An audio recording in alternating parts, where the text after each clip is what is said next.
মাননীয় প্রধানমন্ত্রী আমাদের কাছে জীবনের তুল্য।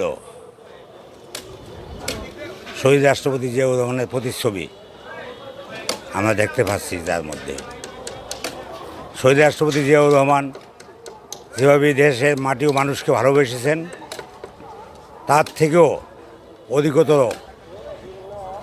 মাটি ও মানুষের প্রতি মমত্ববোধ নিয়ে তিনি বাংলাদেশের প্রধানমন্ত্রীর আসন অলঙ্কৃত করেছেন।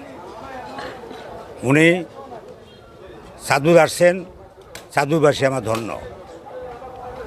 আমরা চাঁদপুরে বিএনপি এবং সর্বস্ত জনগণ ওনার সকল কর্মসূচি সফল এবং সার্থক করার জন্য আমরা প্রস্তুত।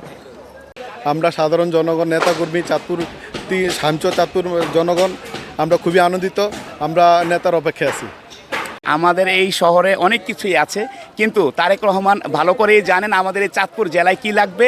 আমরা সেই প্রধানমন্ত্রীর কাছে আমরা তাই চাই। আমরা চাঁদপুরবাসী দীর্ঘদিন অপেক্ষা রয়েছে আমাদের নেতাকে বরণ করে নেওয়ার জন্য। আমরা আশা করি চাঁদপুরবাসীর জন্য ভালো কিছু দিয়ে যাবেন। যদিও 3টা স্পট করা হয়েছে, 3টা প্রোগ্রাম ওনার, প্রথমত বিশ্বখাল এবং চাঁদপুরে ফ্যামিলি কার্ড বিতরণ। এরপরে আমাদের একটা সাংগঠনিক সভা আছে।